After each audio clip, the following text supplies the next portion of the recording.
Hey everyone, and welcome back to the Lucas On podcast.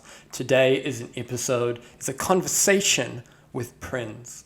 PRINS is kind of a local icon, a pop star, and just a great performer all around, especially coming out of this kind of festival season now that it's summer, hearing all these great things about people that I know, mutual friends and stuff that went to her performances and had nothing but great things to say.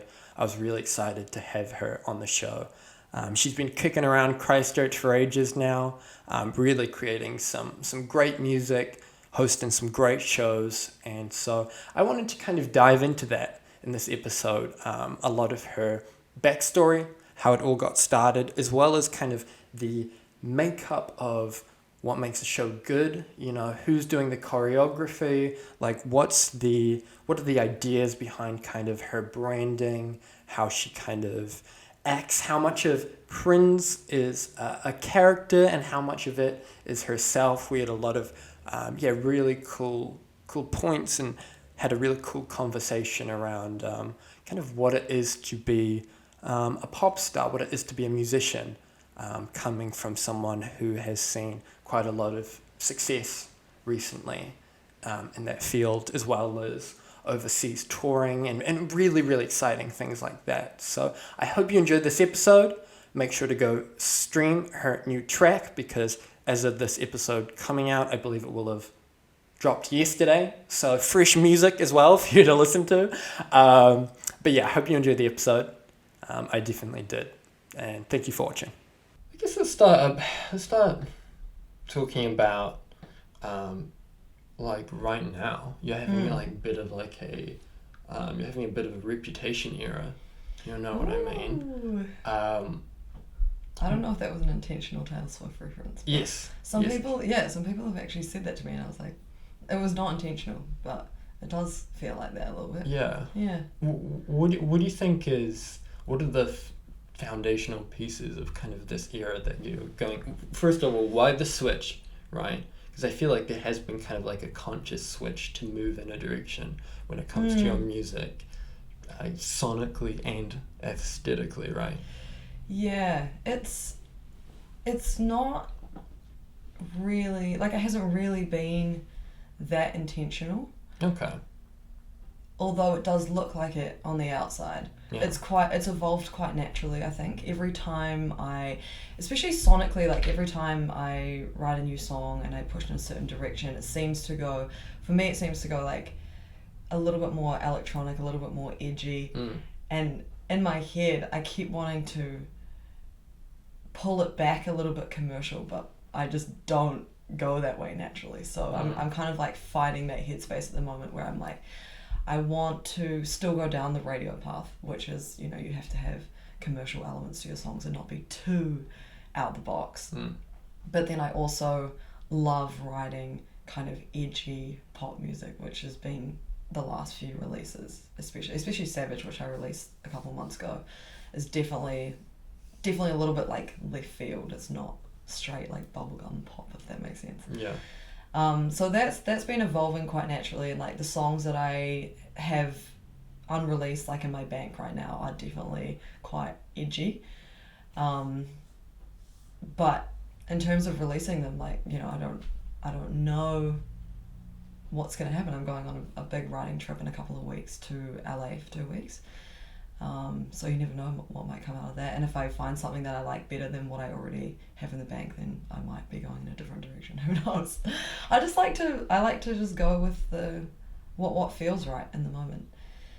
And in terms of visually, the whole wig scenario that everyone thought I cut my hair off, I just wanted to do something fun. Savage was the first song that I released that was coming out of the Goodbye to the Old Me era, which was like a mini EP that I released at the start of last year. And it was definitely very commercial, like a bit just like straight down the middle pop. There was no edgy songs in that at all. And then I did the world tour, which was very cool, and then I sort of wrapped up that era, and I wanted to come out with a bang and do something that was gonna like get some new attention, I guess, some new eyes, because I felt like I was kind of just repeating the same cycle and not being different enough to stand out, if that makes sense. And so I had the idea for the wig, and I posted a photo of me in it a couple of weeks before releasing Savage, and everyone, even my parents, thought that I cut my hair off. Like, my dad actually video called me. Wow. And I had him and my mum sitting there, and my mum's like, I reckon she did it, and Dad's like, turn around. And I was in Australia at the time, and I was like, do you guys actually think I cut my hair off? Like, you're fooled as well, my own parents. And so I had a little bit of fun with it, and for 2 weeks from like leading up to that release, I just kept putting the wig on for every story that I posted, like everything, which is such a pain in the ass. Yeah, no, it was so annoying. Yeah. I just wanted to, just pick up my phone and just record something, and I'm like, wait, no, I have to put the wig on. So it was like a full, it was a lot of admin. But then I put out the artwork, I put out all the photos and everything with that wig on, and people seemed to really like it. And then obviously after I released the song, I think it became quite obvious that I didn't do it, and I started, going back to, just kidding. I still have the hair that I've been growing for like 10 years. and then I started thinking about the next release, which is Copycat Killer, which is coming out this Friday. And I was like, why don't I just do the wig again? And so I did, and then when I played Rolling Meadows, which was the first proper big show over New Year's Eve that I'd played since releasing Savage, I was like, do I try and perform with the wig on and see how it feels? Like, is it going to stay on for one when I'm dancing around and throwing my head around and headbanging? Which it did. Okay, good. Yeah, and I think I just really liked it, and I think it really helped me get into character on stage. It really helped people, I think it really helps people kind of view PRINS as a separate thing from me. Yeah. And maybe view it as, I think visually it gives me a bit more of a pop star vibe. Yeah. And maybe that's just the way that I view myself, because I've had the same hair forever. Yeah. And everybody just knows me because of my hair. So yeah, I just wanted to separate the two and see if I could maintain that image. So that's what I'm doing. I don't know how long it's going to last for.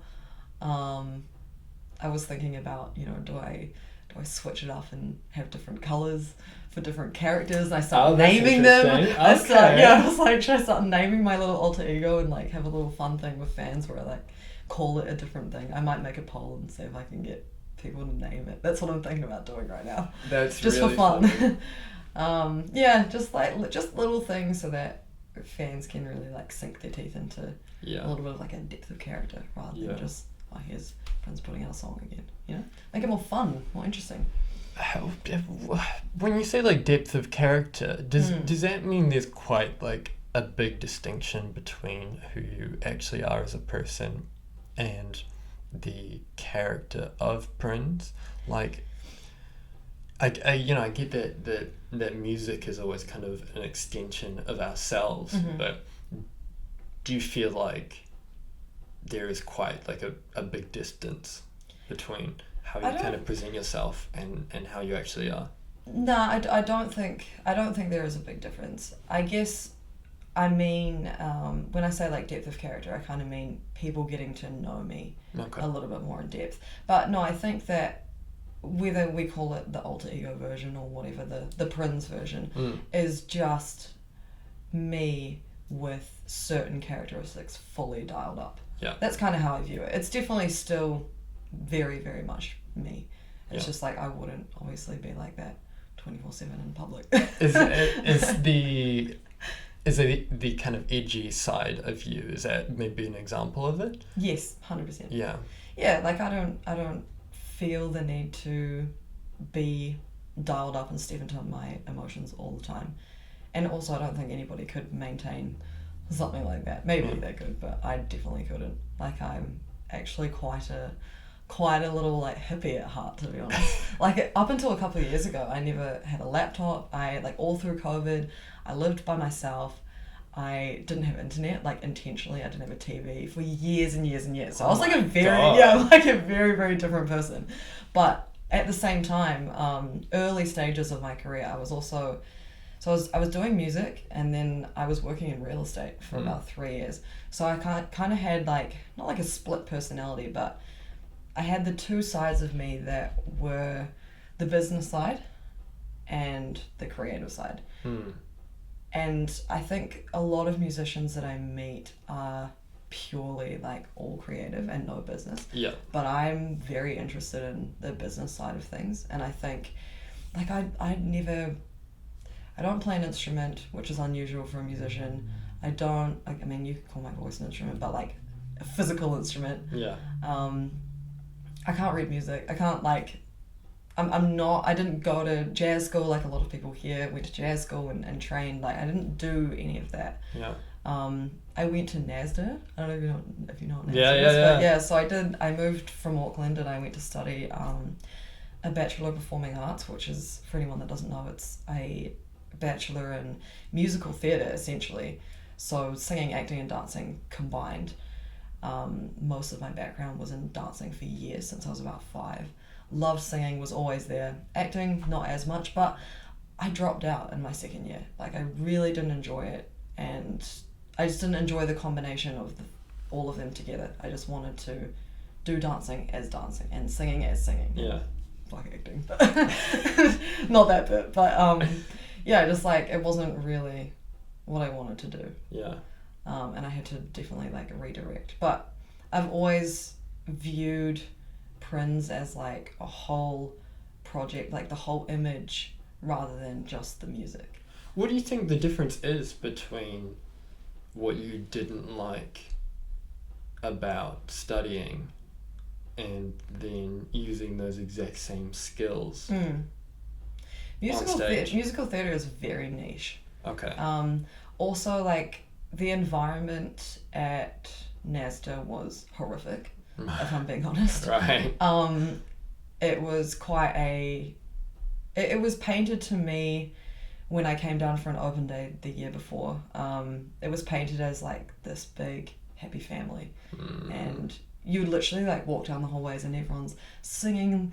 Like it was like a movie. Like it's you like walk High School down, everyone's Musical. yeah, honestly, it was like that. And right. I don't know whether people dialed that up when they were having open days or whatever, but it was just painted as like this magical place. But in reality, there's 20 people that get selected every year for every class, so it's across the country, which is like quite exclusive. Yeah. And at the end of the day, everyone's fighting for, the females are fighting for the main roles, the males are fighting for the main roles. So there's this constant competition, which does not leave, like, it doesn't really leave like a good environment. No, yeah, I can't imagine it would, yeah. Yeah. But on top of that, like, there is all the stuff that was happening with uni, but in reality, like, I was also just going through a really difficult time. And my first, just the whole time, like, since I moved to Christchurch, my first couple of years here were probably the worst years of my life. Like, real rock bottom, really tough time, had some rough things going on. And so I was also struggling to just keep up with going to uni as it was. So the combination of, like, me just like hating life at home and then hating uni, and I didn't know anybody in Christchurch. Like, I'd moved here by myself. I didn't know anyone, not a single person. So it was really hard. Like, I was just not in a good spot. Yeah. Yeah. That's a big step to move to a different city and not know anyone. Yeah, it's a funny thing. Like, I finished year 13. I got kicked out of home like 5 days after I turned 18 from my parents because I wanted to go to town twice in one weekend, and my parents were quite strict. Yeah. And they let me go out one night, like the Friday or whatever, and I wanted to go out the Saturday, and I lied to them about where I was going and went out, and they found out about it, and sure enough, they just like absolutely, it was not good. I was like, but I'm 18, I want to go out. Yeah, so I went out anyway, and then they found out about it and just absolutely lost it at me. And kicked me out, and then the next day they were like, oh, you can, obviously you can come back, but things need to change. Yeah. Blah blah blah. I don't want to paint them out to be like, they kicked me out, and I have a great relationship with my parents. But it was a very interesting time, and I'd actually saved up quite a lot of money, what I thought was quite a lot of money at the time. I saved up about, I think it was like nearly like $9,000 or something from working at school. That's pretty good. And yeah, and I had access to this money, and so I went to my friend's house. My parents texted me the next day, "You can come back," and I was like, "Do you know what? I'm not coming back," and I've never been back since. Wow. Yeah, like lived there since. Yeah. So it was quite an interesting transition. I was very, very angry at the world at the time. Yeah. And I knew that I was moving to Christchurch a couple of months later, but I think part of me thinks, looking back on it, that I convinced myself that I wanted to go to NASDA purely because I wanted to be in a different city where I had the freedom to do what I wanted to do without my parents telling me that I couldn't do something. I think that was actually driving it, now looking back at it. I didn't realize it at the time. I just, I loved acting, singing, dancing. I loved it. But looking back, I'm like, is that really what I wanted to do? Like, I didn't know that. I just told myself that that's what I wanted to do. Yeah. Yeah. Interesting. Well, I feel like it's worked out well for you because it's, singing and dancing has become such an integral part of your life. Yeah, it's interesting. I definitely didn't know what was going to happen. Like, I wasn't like following this passion or anything. I was just kind of doing the only thing that I knew how to do, which was like performing. This is all I knew. So, yeah. Because I feel like it's obvious what from a short time doing musical theatre studies, it has kind of been able to translate over. But what from real estate are you thinking about when you're thinking about PRINS? You know what I mean? Yeah, that's a great question. I think it's more just the mindset of understanding that music and like PRINS is actually a business, and I really view it like that. Like, I talk about it as a business. I talk about PRINS as like a third person thing, even though PRINS is technically me. Yeah. I view it as a very third person thing, and I looked at the way that musicians that I knew, even just in Christchurch at the time when I was starting out, were viewing music, and it was all very emotional, and it was all very like, oh, I wrote this guitar riff and it has to be this guitar riff because that's the vision for the song. And I'm like, because I don't have that same technical connection to the music side of things, I never viewed it like that. And I always just looked at the results and was kind of like, that's great that you want your idea and your guitar riff and your this and that to be in it, but if nobody's listening to it, then it's going to be a pretty short-lived career. Oh my god, that's such a fascinating because I have that exact same thing as well, where I would get so frustrated at my like musician friends for like just taking a little too long to like put their release together, so they missed like a really good window, or just making like really stupid decisions around like how they're doing like the marketing, or just like biffing it up there and not doing any marketing, etc. And it always used to frustrate me, and I'm like, why are they doing it like this, blah blah blah. And so then when I started moving into like making music, I almost feel like maybe it is because I didn't have that initial technical connection with actually composing, just coming in as kind of like a vocalist. As a rapper, you're still able to kind of distance yourself enough from the original composition where it's more malleable to achieving kind of the end goal, as well as that's I don't know, that's such a fascinating observation to me. I think that I think just kind of going back to the real estate question, like the real estate side of it, that really helped me just view it as a business and know that you can't get too attached to things, because even real estate, like I was helping manage a real estate team, and the team that I was working for were quite young as far as like real estate agent goes, and they were doing stuff that was quite out the box. just in terms of marketing, in terms of getting their names out, and they absolutely were killing it. Okay. And it was so cool to be a part of. It was a team called the Beachside Boys, and they were focused all on the east side, so kind of South Brighton, all the way through like Parklands, that kind of area. So a lot of like as whereas houses at the time from earthquakes and stuff like that. So they had to get really creative. They were all surfers, like, and it was such a fun environment. Like, I'd go into the office, and if the surf was good that day, they'd be like, guys, we're gonna work for a couple of hours, and then we're going over to the West Coast, we're going surfing. Like, it was just like a really fun, but they worked so hard. Yeah. And they just made it a really, really fun and interesting environment. So already, even from like a business perspective, they were thinking outside the box. And so it pushed me to like be creative in a business environment, if that makes sense. I guess music's quite comparable with real estate as well, because houses are designed, they're a piece of art on their own, architecture and all that. But as you said, if you're a home buyer, it's important you don't get too attached to a house, because you might not get it in the auction. You know what I mean? True. It's still, you still need a little bit of that cold business mindset. Yeah. And not to get too attached to kind of an outcome that doesn't exist yet. That's exactly right. And even like, as somebody selling a house, because I was sitting my real estate license all through the time that I was working there, and I got my real estate license, and literally the week that I got it, our office got bought out by Bailey's, and I was made redundant from my job. I was there for 3 years. Oh my God. It was a really fun time. And this was in the middle of COVID. I think this was the end of 2020. Wow.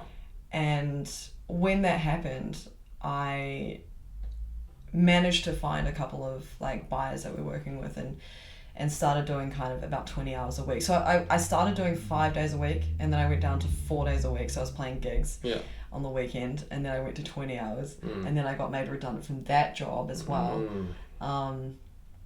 And just in that time period, I was like, okay, well, do I go and find another job to like supplement what I'm doing, or do I try and do music full time? And this is in the middle of COVID, which is not a good time to like make that decision. That's a crazy decision during COVID. Because I was like hardly playing gigs. Obviously, we weren't allowed to. We weren't allowed to perform as a band, so I was doing like just duo gigs because there was too many people in a room. Blah blah blah, all the rules and everything else. So it was a very interesting time to make that segue, but I did, and I have been doing it ever since. But I was doing covers and stuff at the time, which I'm not doing anymore. So it's just been a very, very interesting transition between real estate to music to just originals. It's been a very, very interesting time. Where did you even start after you made that decision? Like, I started booking a lot of gigs. Is what I did. Okay, I was like, I need to pay my rent. Like luckily I'd been playing a lot anyway. Yeah. And like I think as well, like at the time that I was doing real estate, I was also living by myself for about 2 years. I'd sort of come out of quite a bad relationship, and I was just not in a good spot, and I had this beautiful little house, and it was like a little sanctuary place just for me to get my shit together, essentially. Yeah. Because after that relationship ended, I didn't like being by myself. Like, I had a lot of things that I needed to kind of like look internally at and sort out. And so I used that time in that house. I was paying $310 a week every week by myself, just in rent. But I knew that I like needed to learn how to be alone. I hated like spending time with myself, and I was like, that's not healthy. Like, that's probably not a good sign. I need to be able to sit with myself and like be okay with what's going on. So I spent a lot of time, like 2 years, sort of doing that. But then when I transitioned into music, I was not living by myself anymore. So my costs were down a lot, which meant that I didn't need to generate as much to be able to survive.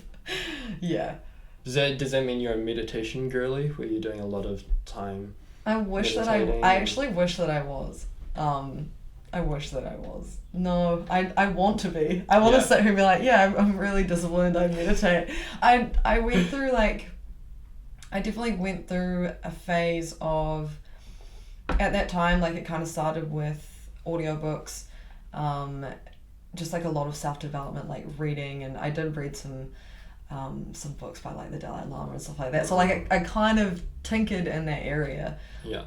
But I think the business side of me could never fully let me go down that path, if that makes sense. Yeah. I would like to get into meditation, to be honest, but I just haven't. Yeah. Yeah. I haven't yet. It's just not productive enough.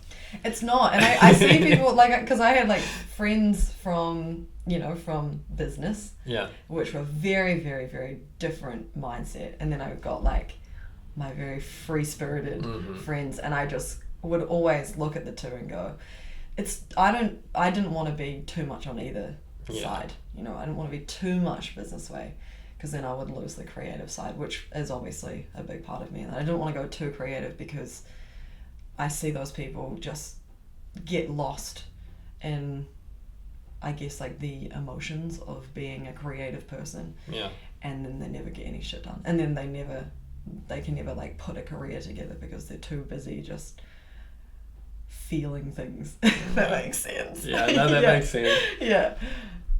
Do you feel like that's what's been responsible for kind of all your success so far, that kind of like business side of you? I'd say it's a big part of it. Yeah. Yeah, perspective and understanding, like, just not to get too emotionally attached to it. Yeah. And try to see things for what it is. Like, it's very hard to be honest with yourself as an artist, I think, because it's especially when you're like writing songs, it's very easy to get attached to a certain idea and a certain feeling of how you want it to go, but it's really like a really important thing for me has been an understanding of like collaboration and like letting other people's ideas into a certain project, and like just letting go a little bit and wanting, like, caring more about the overall picture rather than like the tiny little details, like, oh, that was my lyric, or that was my idea. It's like, no, it's just like you want the song to be good, So what does that process look like for you, since you don't play any instruments? How do you guys formulate music? Yeah, it's a fair question. It's definitely been an interesting journey. When I first started, I was working with a producer for a little while who was very, very attached to the ideas, and it was actually an extremely toxic environment for me. I was constantly told that, the reason that a song did well or didn't do well or whatever was because of their ideas, and I was just there sending emails like I didn't understand the music side. It was like a very, very, it was a very toxic environment, and like to the point where when I finally removed myself from that after about like 9 songs or something, like quite a lot, which don't exist on the internet anymore, by the way. Oh, you purged them. I got rid of them. I was like, that is not me. It doesn't represent me very well. Does this mean we're going to get PRINS version in like 10 years from now? Oh my god, maybe. Maybe, yeah. We'll see. Nah, the songs are just, you can find them on my website, actually. Okay. Because I did obviously have a wee little bit of like a fan base that were following those songs, so I put them up. I think you can buy them for like $1 on my website if people really want like the OG songs. Okay, interesting. You can go and find them, and you can download them and have a listen to them, but they don't exist for like on Spotify or anything like that. Right. But anyway, so coming out of that, I was in a really, really bad headspace, like writing wise. Like I started working with my manager, Luke, who I'm working with now still, came in and kind of removed me from that whole environment and started pushing me towards writing with other people. And I didn't realize how terrified I was and how, you've been sitting in this environment being told that you don't know what you're doing, and because you didn't study music, like your ideas basically don't matter. And then I got, I put myself in a room with Lee Matthews like straight after that, and I went up there and I was terrified. Like, I was sweating. I was like, I was freaking out because I didn't think, and I still sometimes like struggle with it. Like, didn't think that I was a songwriter. Like, didn't think that I was going to be good enough. And fortunately for me, like, I went into that session and Tom, who's one of the Lee Matthews boys, you know, created a really nice environment and was really helpful. And we wrote Don't Say It, which is the first song that I released with them. In a day, fully recorded, done, and it's still to this day like my biggest song that I've put out. And they loved it so much that they invited me back the next day, and we wrote Calm Down, which was the other one, 2 days back to back. Back to back. Didn't have to touch them after those 2 days. Like, they just came out, boom, done. And both of them are my biggest songs that I have on Spotify. Those collabs with them. So yeah, so it was a bit of a confidence boost, like coming out of that environment and being put into something new. Being like, okay, maybe I can, you know, maybe I can pull something together and I can do this, and I do have good ideas. But I couldn't even sing in front of my manager. Like, I couldn't even record vocals. Like, I was an absolute disaster of a human being. I just didn't believe myself. Like, I didn't think that I had any good ideas, and it's taken a really long time to break out of that headspace. I still sometimes find myself like just going back, and I'm like, no, we don't go there anymore. Like, you can do it. And so just finding better teams of people to work with, and people that actually have, I don't know, that actually like understand what you're trying to do and are happy to throw ideas around and not judge you. And, you know, it's hard to find people like that. And luckily the team I have around me now are really, really great and really supportive. So it's helped me a lot. Do you kind of act as the leader in your team? Yes. Yeah. So the way that I kind of write and release my songs, I guess I would say the best way to describe it is like I do like write and produce.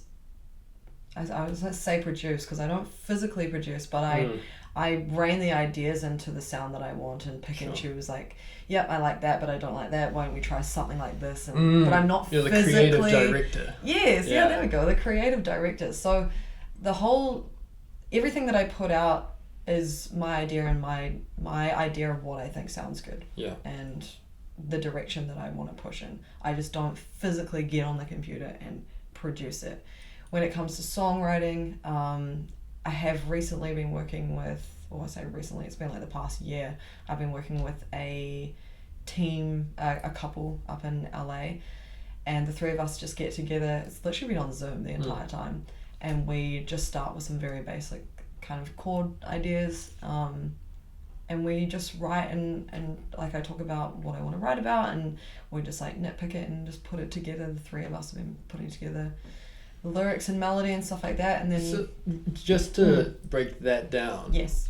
Like when you're talking about taking the chords and that's kind of where you start.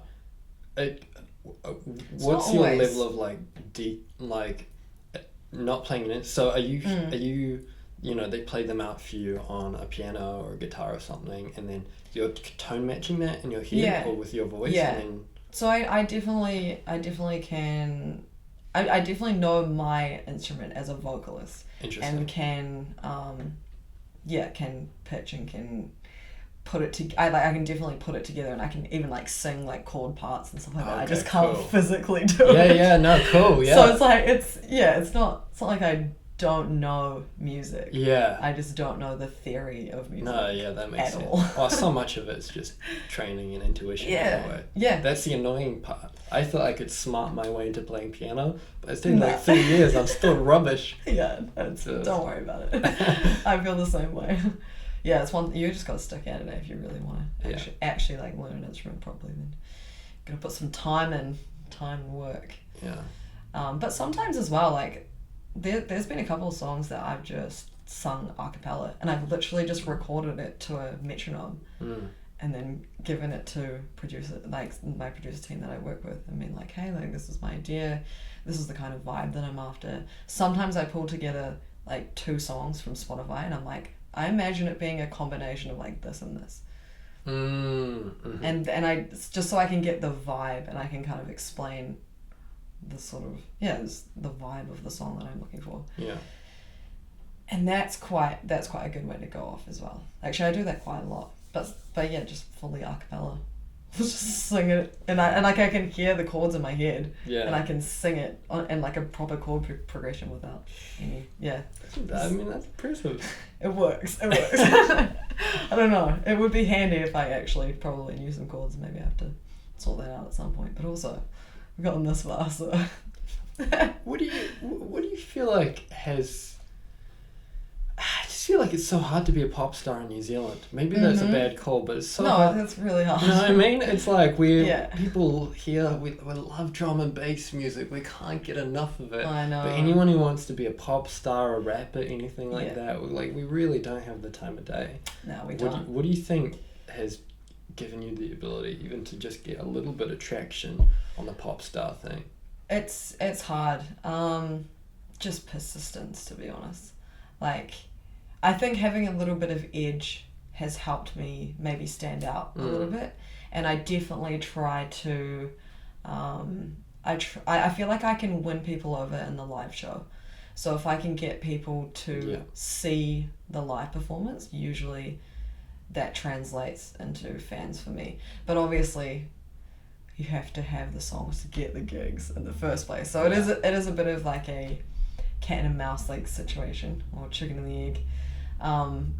I think Lee Matthews really helped me, to be honest. Put me on the map. Was it strategic? Was it a strategic partnership? Work with some electronic artists, and because we love a bit of Lee Matthews here in New Zealand. What I mean? Like, I guess I'd like to say that it was strategic, but like it kind of was, but I didn't think that it would have the impact that it did. And also the time that I met up with them, Takeover was really just starting to get traction. Like their big song. And so they were sort of, it's not like they were already massive. I mean, they were definitely quite big, but the time that we released Don't Say It, they started having quite a moment of exponential growth. Yeah. And so it was just good timing, I think, for me as well. And then obviously Don't Say It did pretty well, so I was very, very stoked. But yeah, it wasn't super strategic. Now looking back on it, I'm like, that was a really good call. Yeah, you nailed it with that one. It was a very, very good call. And then obviously like drum and bass has just gotten more and more massive in New Zealand. So it's really cool to be a part of that. I think, especially as a pop artist, it's nice to have some brownie points in like the tradie, like Pulsar sort of area. I think it has made me kind of cool for a lot of people instead of just being just a pop artist. I think I would have missed out on quite a big fan base sort of transferring over to my own stuff. Yeah. So yeah, in terms of that, it's been really good. And then obviously we did a second one as well. So just sort of keeping that there. I am actually working on another one, not with Lee Matthews, but a different drum and bass artist. Okay. I wasn't sure whether I should keep doing it because obviously I'm trying to push my own pop stuff. Yeah. But at the same time, I'm like, who cares? Like, who cares? Like, if people like it, then people like it. No, exactly, yeah. I'm like, what does it matter? Like, look at Becky Hill. She's bigger than every single artist that she collaborates with. Yeah. It's like, people don't really care. Like, it's, if you like the song, you like the song, No, yeah, exactly. So we'll see. Yeah. But the one thing that it has done for me, which I found quite funny, like, when I started booking festivals, quite a few people thought that I was a DJ. Interesting. Yeah. And I had offers from festivals being like, can PRINS play this DJ slot? And I'm like, I'm not a DJ. Like, I don't know where you got that from. It's very strange. Like, I have a full band. Now I have like a full dancers, like a full pop show. So yeah, it's taken some education, but I guess that's how big those songs were. Like those songs with Lee Matthews, like it obviously skewed people's perception of like what I was doing and who I was. So there's definitely been an education phase of letting people know what I actually do, and I think that's starting to even out. I think people know now. Pretty sure people know now what I do. I haven't had any DJ offers for a while, so that's a good sign, I think. Is the next? What's your kind of?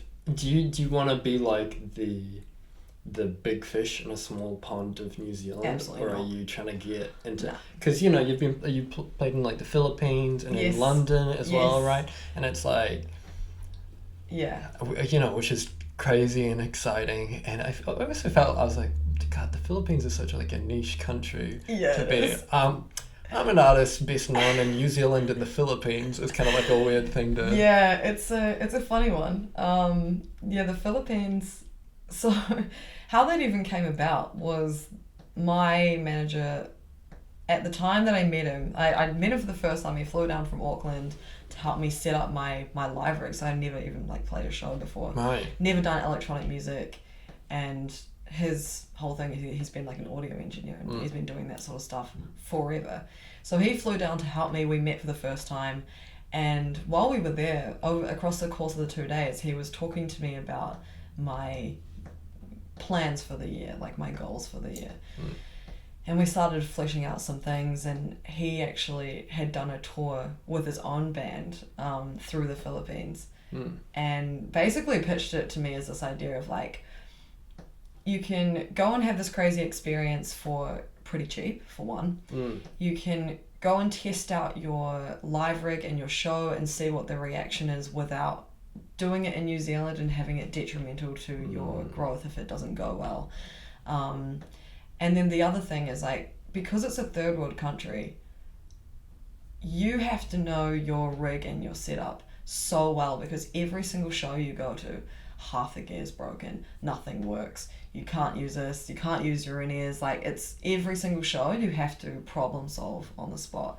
Wow. And so it's a really good way of getting to know your gear, getting to know like how well you can problem solve, how well you can actually pretty much put on a show, and if you can pull it all together.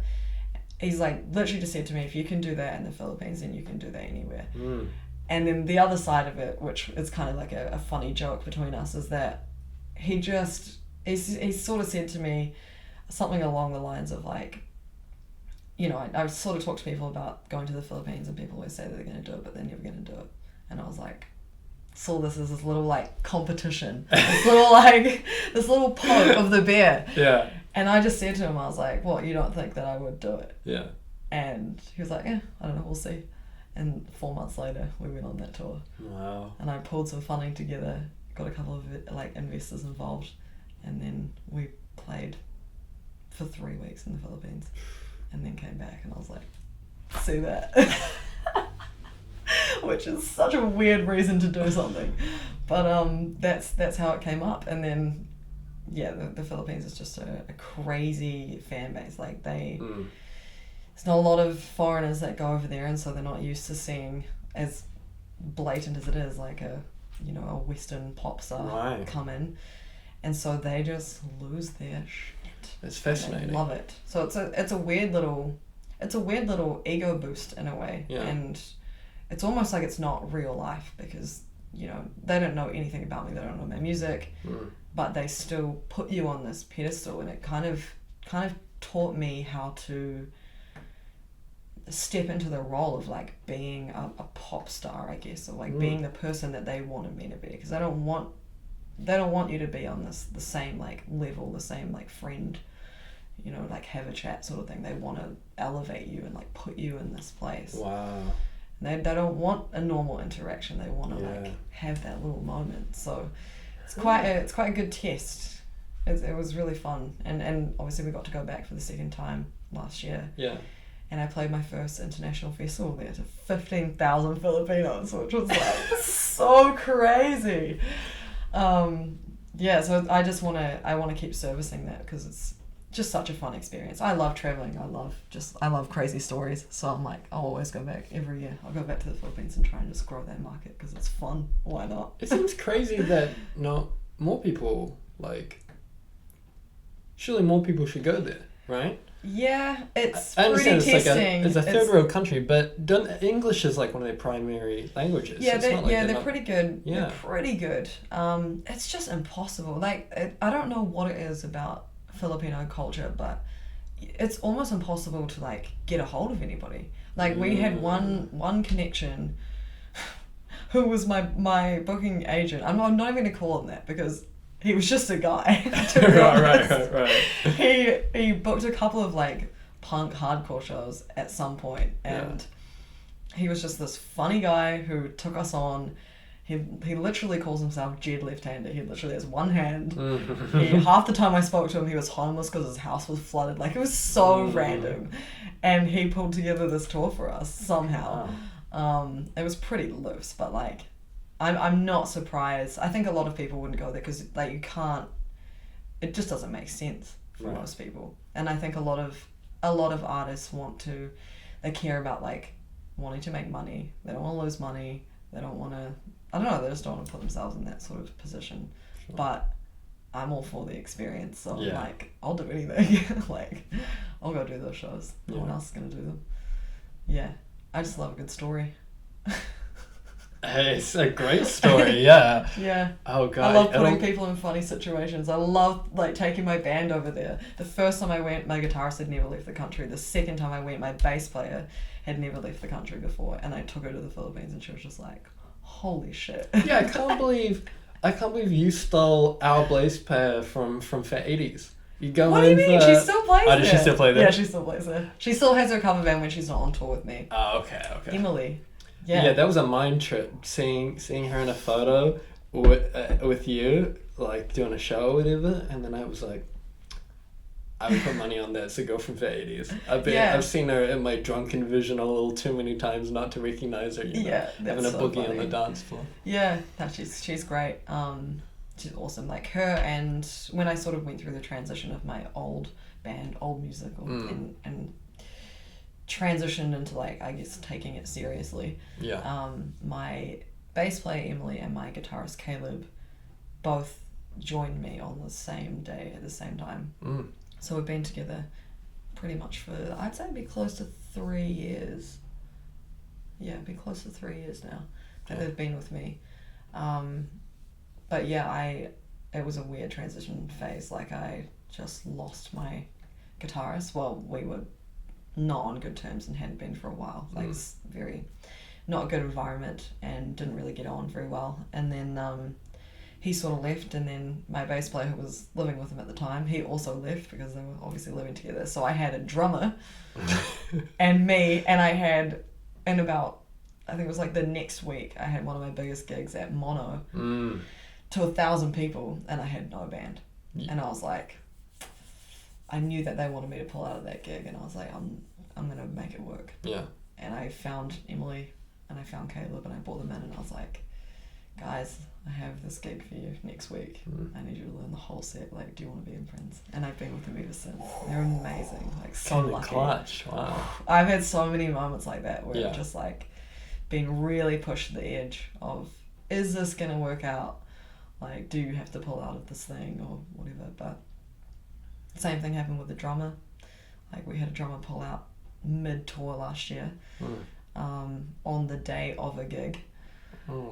And we had to cancel the show because and it was, been marketed for quite a while, spent a lot of money on marketing. Like, it was also Caleb and Emily's birthdays are back to back, like, and we had the Wellington show on the night of their birthdays as well. Man. So we were like driving to the airport, and this bloody dude pulled out and obviously no longer a part of the band anymore. But that was the last time that we had a drummer.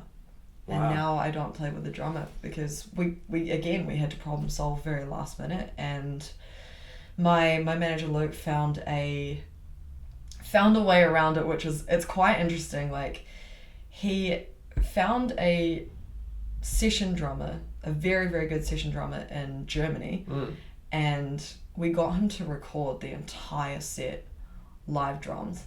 Interesting. And then he sent over the drum tracks, and we edited them into our tracks as a live drummer. So if you go to a show and you close your eyes, it sounds like there's a live drummer on stage, because they're not like pad drums. Like, it's an actual drum kit, and it's mixed like a drum kit. Everything. And we did that to kind of save the tour, so we didn't have to cancel the next week of shows. And we weren't really sure how it was going to go. We tested it like on the day of a Hamilton show, being like, is it like, hopefully it works. and it was so much better. Interesting. Because we had problems with like cymbals leaking into the mic in small rooms and like volume issues and stuff anyway, so it was kind of like a way around that, and we've kept it ever since. And so every time we have a new song, we add a new song to the set, we send it to this German guy, and like he like records the drums and then he sends it back, and yeah, it's saved a lot of problems. So does that mean your backing track is because you have the live band for the other instruments? So it's just... I have it for bass and guitar, and then everything else is track. Because my music is quite electronic now. Sure, right. And it didn't used to be when I first started. It was quite bandy. But I wanted to like get away from that and start going electronic. So the only live instruments are drums technically, and then bass and guitar. Who's cueing like the backing tracks? Are you on? Some of them are some of them are connected, so some songs blend into other songs, and then Caleb is on stage, just has a little trigger, literally just clicks a button, and then done. Yeah, so it's been a very interesting like evolution of how the live show is, but we've kind of refined it to a point where I still wanted to keep some live elements because it's like a lot of my experience, and then also I love like guitar solos and I love like little moments, and I think it makes the show way more interesting, especially for a punter, like having little dynamic moments in the set, and then also like having other things to look at, and like I just think it's a much more interesting show rather than just like me and a backing track. I think it's just quite flat and boring. And I don't want to do that. Like, it's just people staring at me for like 45 minutes. Just, okay, like, it's hard to keep that attention, you know? Well, I feel like that speaks to what you were talking about earlier with kind of your idea of your business model, where it's like, if you can get people to the shows and then really blow them away, then they're fans. Yeah. You know what I mean? Yeah, there's nothing worse than like liking an artist and then seeing them live and being disappointed. Because that's happened a few times for me. Yeah. And just understanding what, like psychologically, like what that does for me when I watch other artists and I have that experience, I'm like, oh my god, that's actually terrifying. Like that can destroy a fan completely. Yeah. And that's happened to me for a couple of artists that I was really excited about. Yeah. And then I've seen it and I'm like, that's just put like a bad taste in my mouth, and you kind of stop listening to them, and you're like, just a bit of a segue. So I kind of have that in the back of my mind all the time, and I'm like, I'd rather have my my reputation precede me rather than people come to a show and be like, oh, yeah. Do you get recognised a lot? What's that? Do you get recognised a lot? Just like walking around, chilling out? I do in Christchurch, yeah. But I think New Zealanders are pretty chill about that sort of thing. I think they wouldn't really come up to you that often anyway. But I definitely do. It's happening more and more. Yeah. Which is cool. Like it's a good sign. I think it's a sign that it's going in the right direction. So, yeah, it's odd though. It's a weird feeling because you're so in it. Like you don't realize your own growth. Yeah. You're just living day by day, just doing your best. And sometimes I kind of like need to remind myself to like stop and zoom out for a second and realize like how far we've actually come. Just get stuck in the whirlwind of a day. Do you feel like all your fan interactions have kind of been positive? Yeah 100%. I've got a really, really, really cool fan base, and it's such a mixture of people as well. Like, I was gonna say, how would you even define the PRINS fan base? It seems hard to get kind of like a grip on. I don't know. I think it's I can't quite put my finger on it, to be honest, because it's like there's lots of young girl fans. There's the whole like LGBTQ community is quite big. But then I've got like the tradies from like the drum and bass scene that like are fully into it. Then I've got like really, really young people. I just did a 2-week schools tour in Christchurch over just at the end of last year. So now I've got this big influx of really young fans. I've got a lot of like older people that seem to really enjoy it. Like I actually don't even know. I really don't know. But I think it's a good sign. I've got a multi-generational sort of fan base. Like, I don't know. I can't quite put a finger on it. Interesting. I'm glad though, because I wouldn't want to just be down one vein and You didn't think about kind of your customer avatar or whatever when you were kind of putting your brand together? What do you mean? Like the I feel like in business so often you kind of think about the person that you're trying to market to, and then your kind of brand messaging becomes about that person, and then because you're specifically targeting this fully developed character, you end up catching a whole bunch of audiences in the net. You know what I mean? Like when you're thinking about, okay, so this, so when you're thinking about like you just finished working on a song, or you're working on a song or whatever, and you're like, is my base gonna like this? Who are you thinking about? I don't think like that. Okay. I don't think about it like that at all. Yeah. I think if you try to write for a certain target market, it will never work. Because you don't know what people are going to connect to. Maybe you have you think that it's going to be this, and it never is. And I think I've noticed that the more and more that I do it, like, it's people that you don't expect that connect to it. And so I think the best thing that I can do, and what I try and remind myself every time I do something, is like, what people are buying into. Maybe they like some songs, maybe they like my image, maybe they like whatever it is, maybe they like my backstory. Like, the only thing that I have is my opinion of things and what I think, like how I view the world. And that's what people are buying into. They're buying into what my opinion is of what I think is cool. And so all I have to do is be completely authentic and true to myself.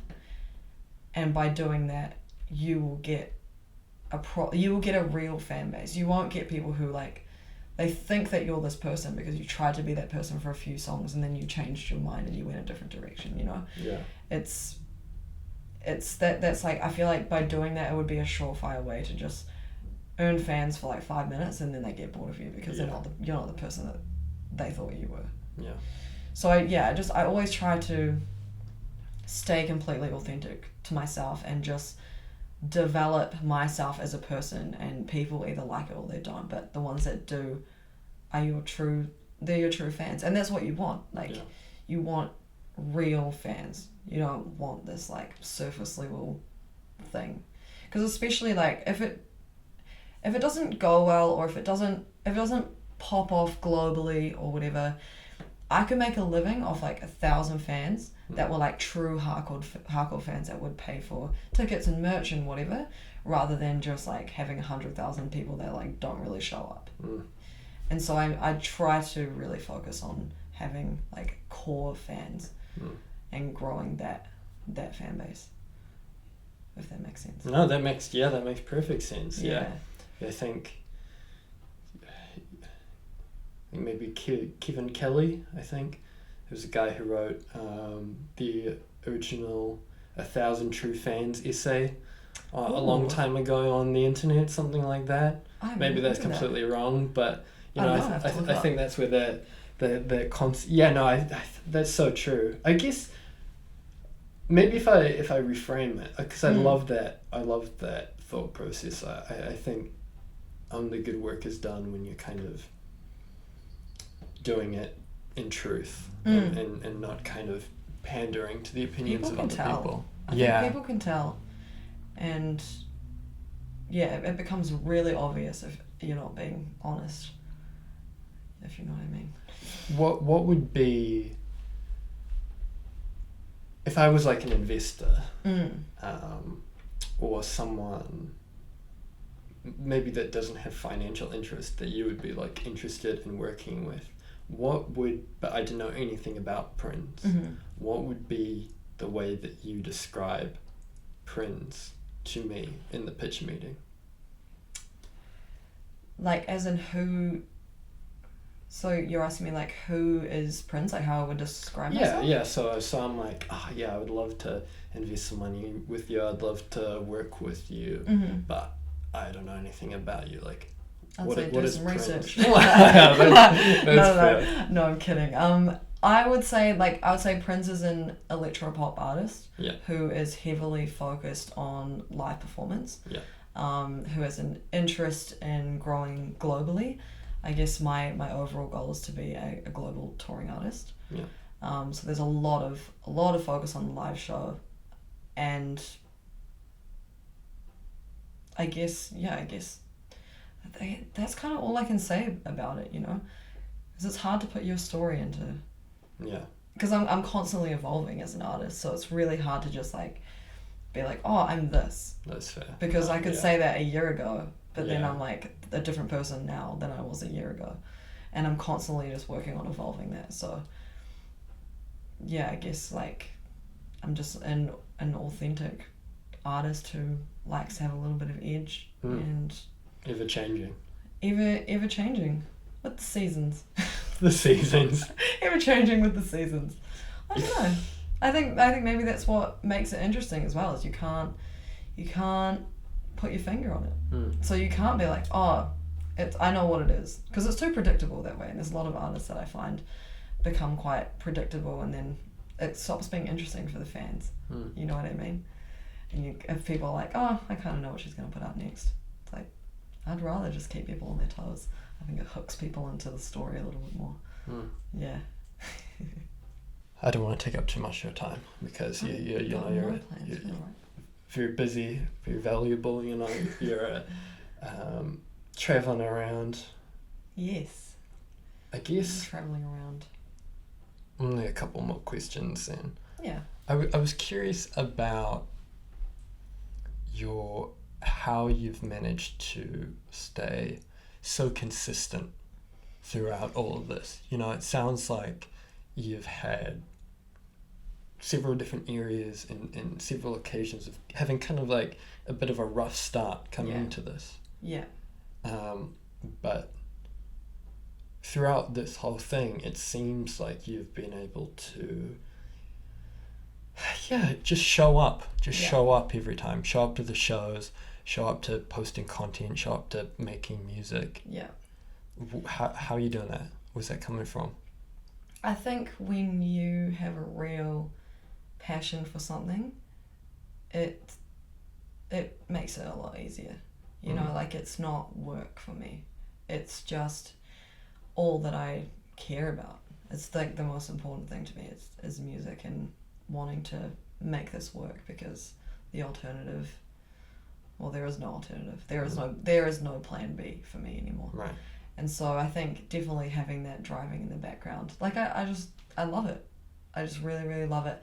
I'd say like a big part of it as well is having my manager, who is also my partner, with me. Like, he's been with me since 2021, since I released Follow Me, which is kind of how I, in my own head, I view like my career starting from that point. Right. I sort of deleted and erased most of my existence prior to that. So releasing Follow Me was the first song that I'd done outside of my old production team and stuff. So I really really have a very supportive and driven, motivated person that I'm with every single day, and he cares about what I'm doing. I would say almost as much. Probably more. I would say maybe even more than me.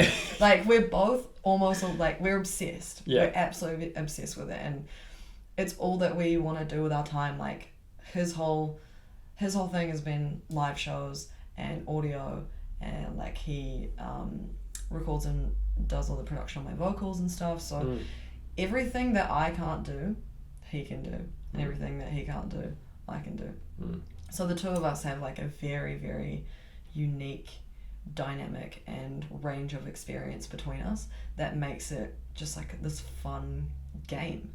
Like, we just sit up and we work until 2-3 a.m. because we love it. And we both love traveling, we both love taking risks, we love touring. And I guess when you're on the road with the person that you would be at home with anyway, like, you're not missing anything. You know, it's not like you've got a partner at home who's like waiting for you to get back from tour. Yeah. You're both just doing it together, so we're not missing anything. Yeah. Which makes it really easy to just keep pushing. And I think we like a little bit of competition between us too, and so we just sit there and we come up with crazy ideas. And like all through COVID, we're planning this like world tour that we're gonna do when we got out, and it's constantly evolved. Like as we've had different opportunities come up and different things have popped up, it's evolved so many times, and we just love it. We just absolutely love it. And so we got off the tour last year, and we're already planning like all of our touring and stuff this year. We're trying to get back to the Philippines. We're trying to get back to Europe this year. I want to break into Germany this year as a new market. We just love a good challenge. We're like, what else can we do that's crazy? Well, maybe I should have made the question, when was the last time you got some rest? Maybe that's what it was. Seems like you guys are... I don't know. That's the other thing. Like, I don't feel like I need it. Right. You're so fired up, so passionate. So fired up. Yeah. Like, we love it. Like, we're doing the thing that we've been dreaming about for years. Yeah. And we're living and breathing it. So it's like, you know, we get some days off here and there. Like, we play a couple of shows and we end up in London, for example, and then we're like, okay, we'll plan like 3 days here where we just like chill out and go and do whatever, and then we'll get back at it. But we're honestly, like, after a couple of days, we're both like, okay, let's go back to it now. Like, that's enough. Like, let's do something else. And even then, like, on our days off, we're just constantly talking about what we can do, and yeah, we just love it. It's as simple as that. Yeah. Just passion. Yeah. It's so fun. Well, final question. Oh man, you're so interesting. I basically have got to like none of the questions I wrote down. Oh, we can do this for as long as you want. You can ask away. I'm really enjoying talking about it. Yeah, I feel whatever you got, whatever you want to ask. It's really nice to actually sit down and talk about this stuff properly. Well, how about we do like a little quick fire? I'll do a little quick fire one. We'll cover. I feel like we've got a good kind of scope. Mm-hmm. But how about this one? I'm actually preparing to do my first live show on my own soon. What's your advice? Make sure that you market it well and focus on the details of actually making sure that the technical side of things is working properly before you go out and do it. Like, spend time actually working on it. Don't shortcut anything, because it actually really matters. Yeah. In the long run. Do you have quite like a strict fitness routine for staying in shape, for being able to dance and sing and belt lyrics? I just gym. Like, I go for walks every single day. Well, every day that it's not raining. For about an hour to an hour and a half. Okay. I like to do it on my own, either listening to music or podcasts, or most of the time when Luke and I are together, we'll get up and we'll go for a walk in the morning. Like, when we're here, we do a full like double Hagley, and then we just talk about all of our plans for the day, or problem solve, or like whatever we need to work on. So that, I guess, is the cardio. It's hardly cardio, but like that's the cardio side. And then obviously dance rehearsals, but I'm a big gym bunny. I love going to the gym. Okay. Yeah, like ideally like 5 times a week if I can. But yeah, I'm just a lifting weights girl, which is kind of funny, but it's my thing. No, respect. Hell yeah. Yeah, love it. Keeps me sane. So the choreography. Yes. For your show. It's crazy. Who's responsible for that? You're responsible for that? No, I wish I was. No, I have a guy actually here based in Christchurch called Darcy Goodall. He is the owner. Him and another girl called Stacey, who's one of my dancers, own Visionary Dance Studio. Oh, right. Yeah, and I've known about him for a little while, and when I was ready to start creating a new show, I hit him up and I was like, hey, like, what do you reckon? Do you want to do this? And he was all about it, and so he's an amazing dancer, amazing choreographer, definitely one of the best people that I could have got, especially being based in Christchurch, so I'm very, very thankful to have him on board. How much of like the people that you work with and your like collaborations and everything along the way has come from cold outreach versus, kind of networking, people who know people that you know? Because it seemed, you kind of painted this beautiful narrative of coming to Christchurch and you did not know a single soul. You know what I mean? But kind of throughout your story, you've kind of talked about, oh, you know, I got in contact with this person and we made it happen. So how much of that is just you sending emails? In terms please. In terms of like the writing side of things was definitely all like cold. Like my production team, my mixing, mastering, songwriting, they were all cold, mainly just because they're not in New Zealand. Right. So they had to be. Yeah. And then but in terms of choreography, live show, my dancers, my band, my makeup artists, my everything, they're people that I had just known, worked with, seen around. Like for example, my makeup artist who I usually use here, called Angela, she worked on some shoots with me when I was doing like a little bit of modeling work like years and years ago, and I've just brought her in every time ever since. Caleb, my guitarist, he actually filmed some of my music videos. He's a full-time videographer. Okay, wow. And he went to jazz school but never pursued music. Yeah. And he's like the most insane guitarist I've probably ever seen. And he was just this little gem that was just sitting there doing video stuff. And so he filmed 3 a.m. for me, one of my very early music videos. Follow Me. He did Savage, my most recent one. But yeah, I found out that he was a guitarist and I was like, I searched him up and I found this very like pixelated video of him absolutely shredding this guitar, and I was like, maybe he might work, but maybe he's like too much of a shredder, you know, like not like a team player, like I'll see. And then I brought him in and he's just like the most amazing guy, the most amazing guitarist. So very lucky. Emily I knew through cover band stuff, just saw her around. Yeah, just picked in, I just know people through people. Yeah. Christchurch is very small. Christchurch is very small. And I'm very resourceful. So yeah, it's been a mixture of stuff. Yeah. Yeah.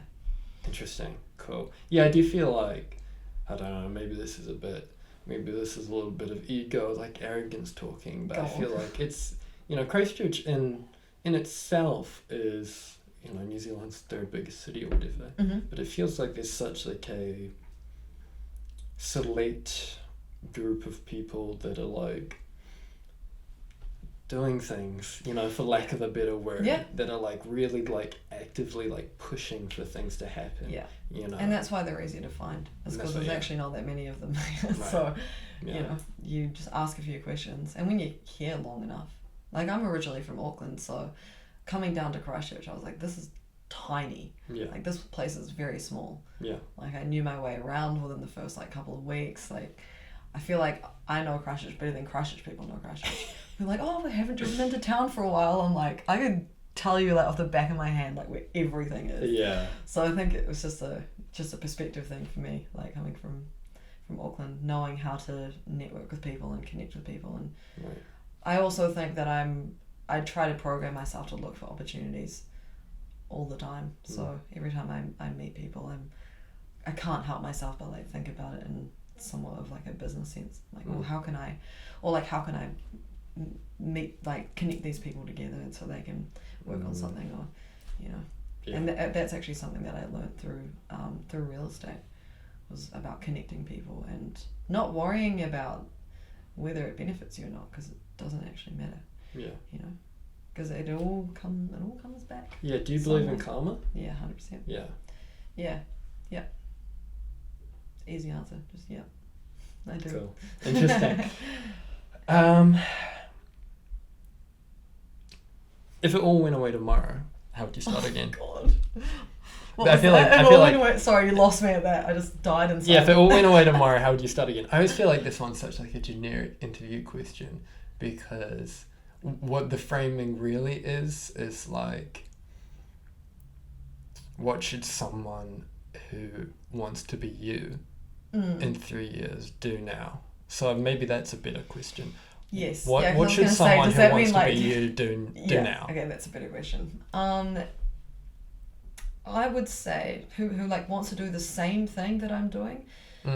I would say, in whatever way you can, get to know yourself as much as possible.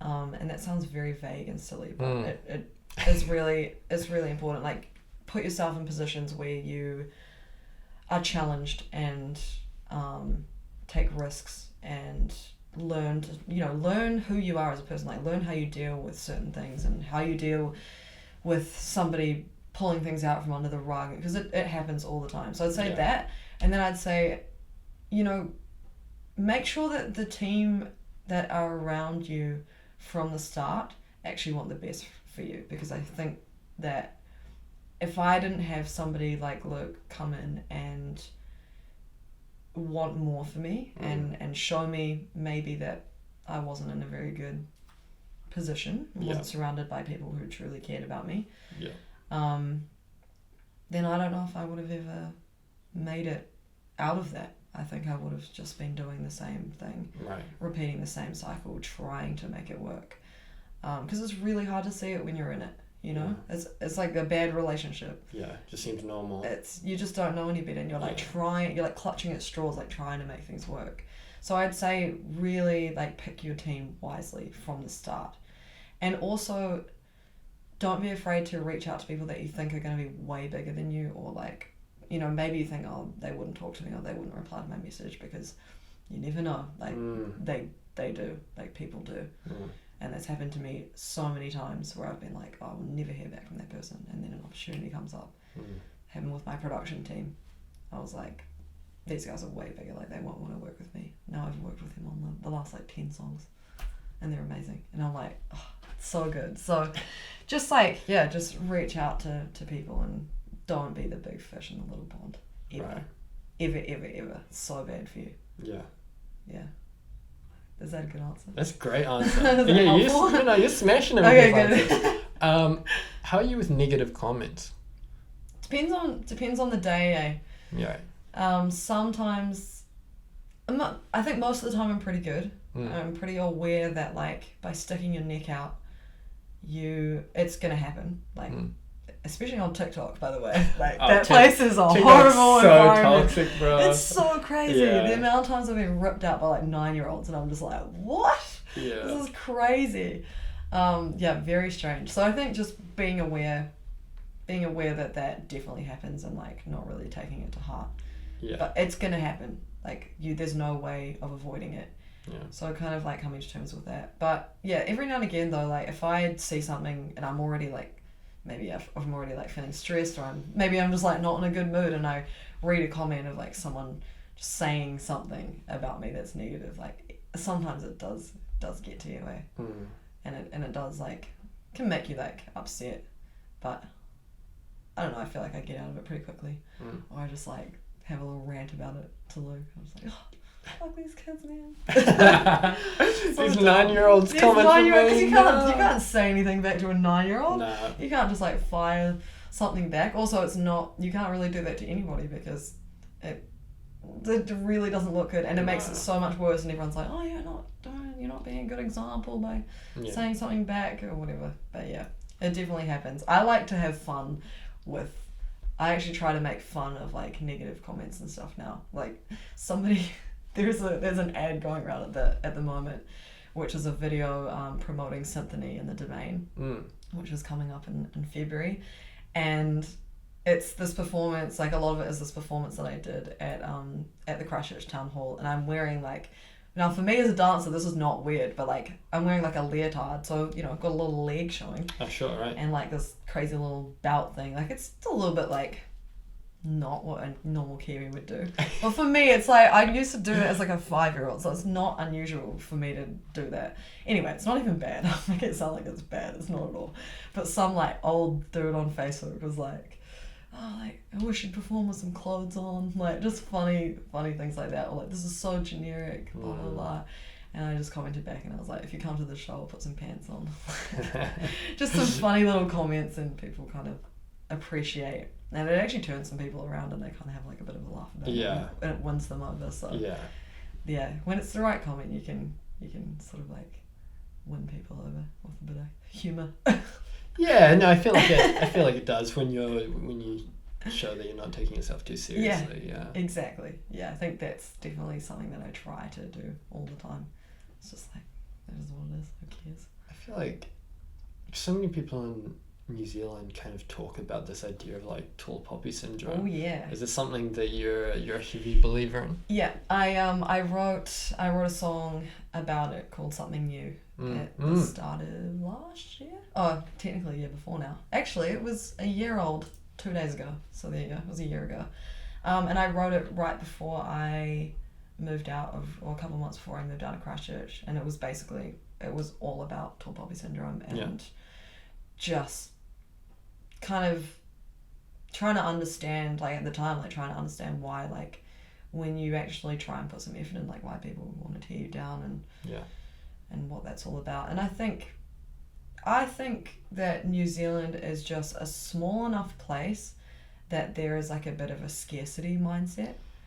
And I think that like people, because it is true in like smaller cities, you know, there are only, in some, not in music, but like in some roles, there's only enough jobs for certain people. There's only enough roles and there's only enough things to go around. And I think people really hold on to that mindset, and they don't want to share anything. They want to, like, you know, what is it, like the squirrel like burying all the nuts in the backyard kind of thing. Yeah. And so there's like, I think there's a lot of people thinking like that, like thinking that there's not enough to go around, but in reality there really is. And I think it would actually be so much better off if people like collaborated more, because it's a win-win, you know? Yeah. So many opportunities like of those sorts of scenarios, and it's been the same with me, like trying to get support acts for shows, like trying to team up with other people that don't want to be seen to be supporting you or whatever. And that's like a real problem in New Zealand. I hate it. I really hate it. Yeah, it's so annoying. It's so annoying. Yeah. And I think as well I guess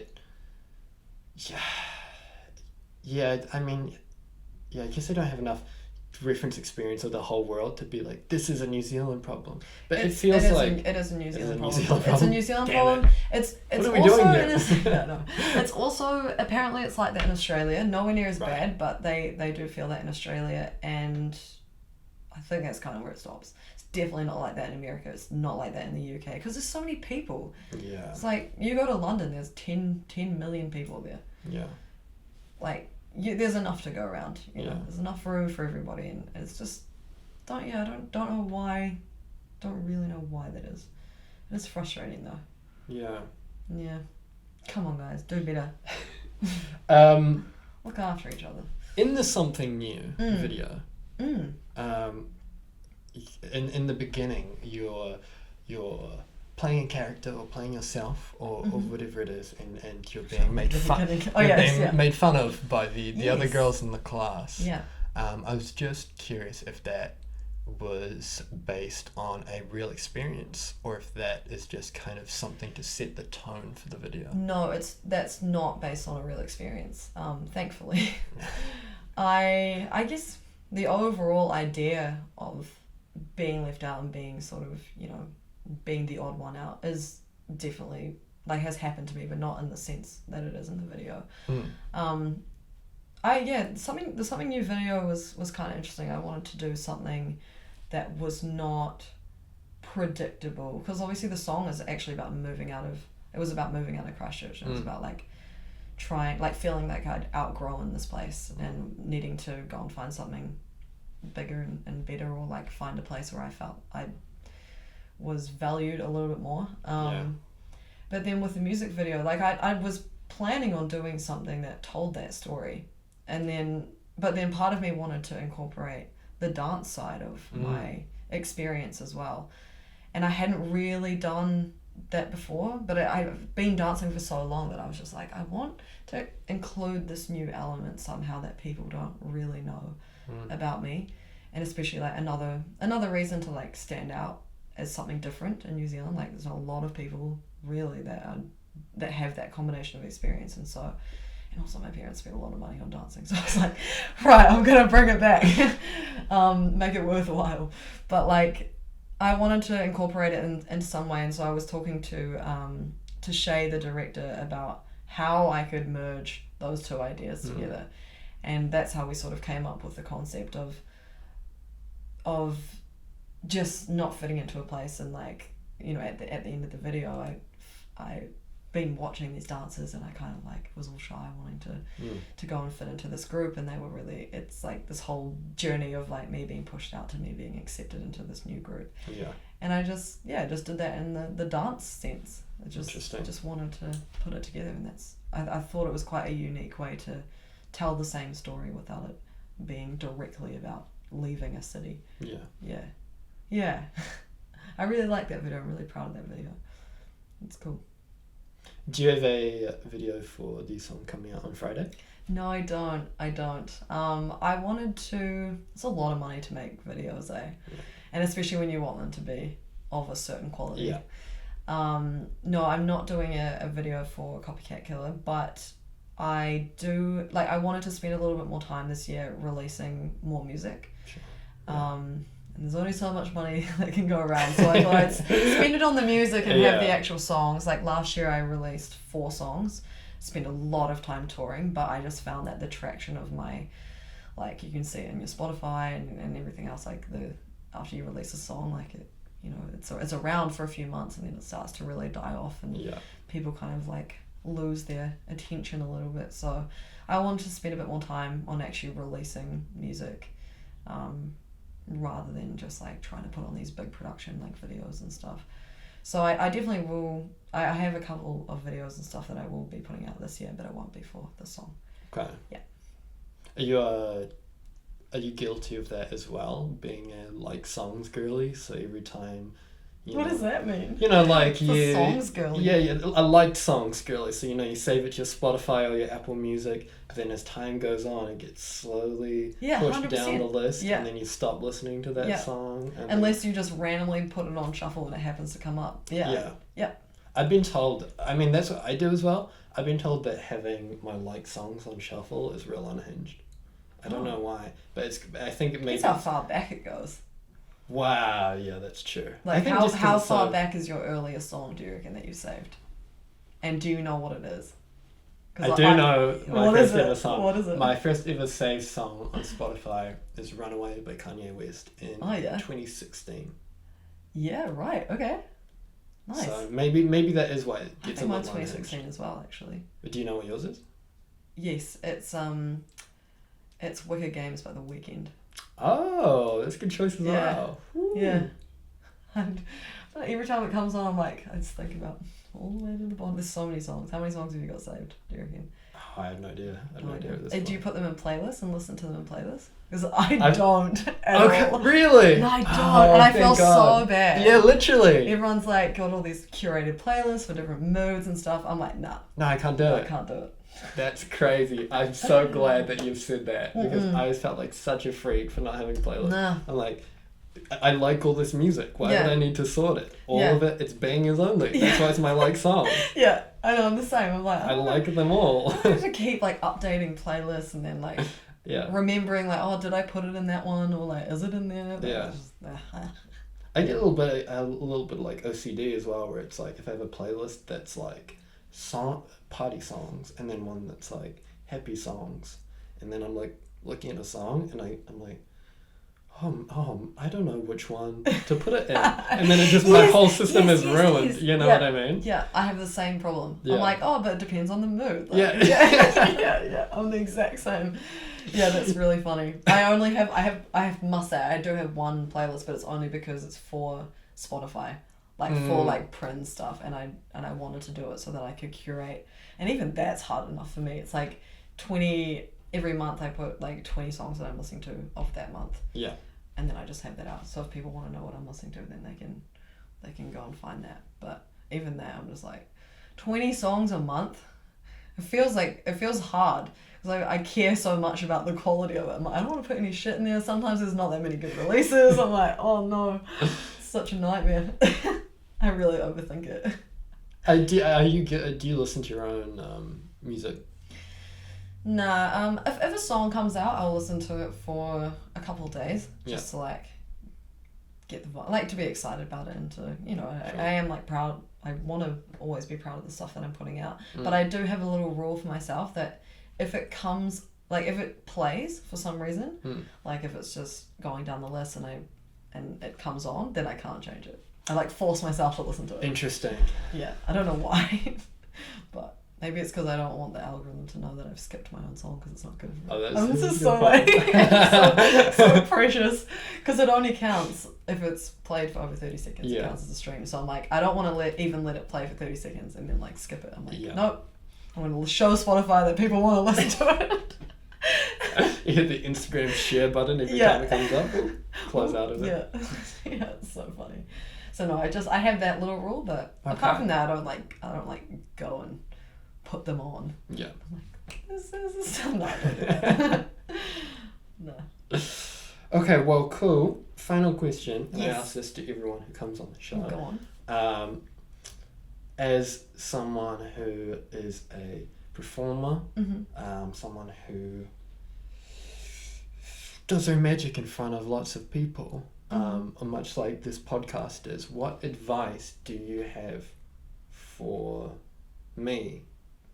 Or what you. feedback do you have for me about this whole process? You know, Interesting. could my what was wrong with my questions? I don't Or think you used any of them. So wow. nothing. Honestly, nothing. Like this is great. It's really easy to talk to you. Okay. It's really easy to That's talk good. to you. The conversation flows really naturally. You do ask interesting questions that are not the typical, like, how did you get started? Tell everyone how you got started in music. Like, none of that. So I don't really have much to say. I would just say, like, for you, go and like get some big people on it. Like, get some big people involved if you can. I don't know like how many people you've had on or whether you just target it to Christchurch people. Obviously, like doing it in person makes it a little bit harder because you're a bit limited. But I've done some like online ones and stuff. oh, you have? Okay, Yeah. cool. Yeah, I just say like just keep going and like reach out to some big influential people. Do you have any cold emailing tips as a pro cold emailer? A pro cold email. I think my manager does that. I definitely have done that though for a long time at the start. ChatGPT. Refine it. Refine it. And also like short and sweet. Like we don't want to waste people's time. That's fair. You know. Yeah. I find like some people I've seen like cold emails and they're like, sorry, and just like send this whole paragraph and it's like, fucking hell. Right. We don't need to be doing that. Just straight to the point. Yeah. Straight business. Straight business. Straight business, baby. Do you want to tell people where they can find you? Yes. So obviously on all streaming platforms under the name PRINS, PRINS, not PRINCE, often misspelt for Prince. Very different genre, very different person. And alive. PRINS. Otherwise, you can find me on all my socials, Instagram, TikTok, thereal.prins. Obviously Facebook. You can find me on YouTube. What else is there? I think that's all the major ones. Yeah, thereal.prins, or just type in PRINS and hopefully you'll find me. If not, then I need to work on my SEO. Yeah, no, surely. Yeah. I think from what I remember doing research before the show, well, I think website's number one. So I think you're. Oh really? I think your. Oh yeah, my your website. SEO's doing well. www.prinsmusic.com that'll have everything on there. Yeah. If you're not sure. Yeah, true website. Forgot about that. All right. Well, yeah. Cool. Thank you for being on the show. That's all right. Appreciate Thank your you for time. having me. It's awesome.